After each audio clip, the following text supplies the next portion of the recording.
미국 의회 상원 외교위원회의 주요 인사가 한국 정부가 추진하고 있는 종전선언에 대해 강한 반대 의견을 밝혔습니다.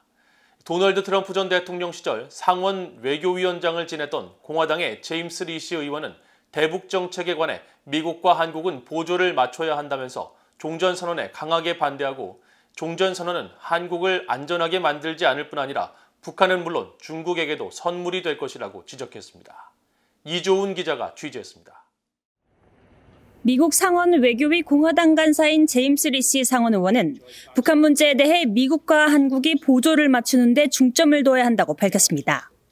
리시 의원은 4일 바이든 행정부의 대북 정책과 관련한 VOA의 질문에 이같이 밝히면서 특히 한국 정부가 추진하는 종전선언의 문제점을 지적했습니다.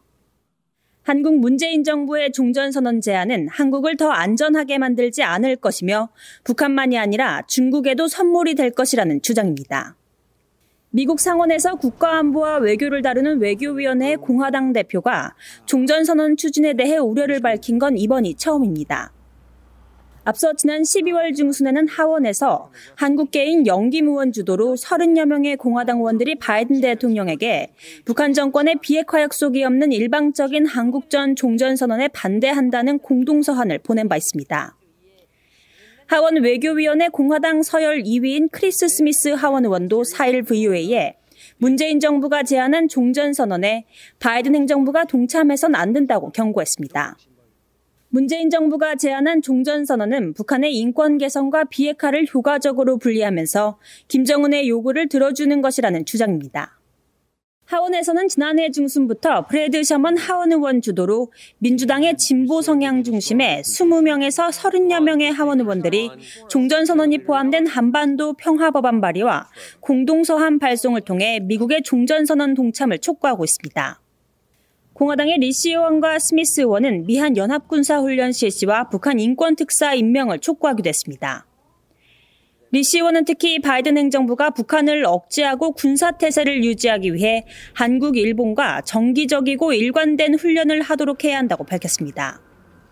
의회 내 초당적 기구인 톰 렌토스 인권위원회 공동위원장으로 지난해 한국의 대북전단 금지법의 문제를 지적하는 청문회를 개최했던 스미스 의원은 바이든 행정부가 장기간 공석인 북한 인권특사를 임명해 불안정하고 악화하는 북한 내 인권 상황을 부각해야 한다고 강조했습니다. 바이든 행정부는 지난해 출범 초부터 외교 정책의 중심에 인권을 두겠다고 공언하고 트럼프 행정부 시절부터 공석인 북한 인권특사 임명 의지를 밝혔지만 특사 임명은 아직도 이뤄지지 않았습니다. 스미스 의원은 그러면서 김정은 정권 아래 북한은 항상 그래왔듯이 전체주의 독재 정권을 유지하고 있고 주민들이 아니라 김 씨 일가의 이익을 우선시하고 있다고 비판했습니다. VA 뉴스 이조은입니다.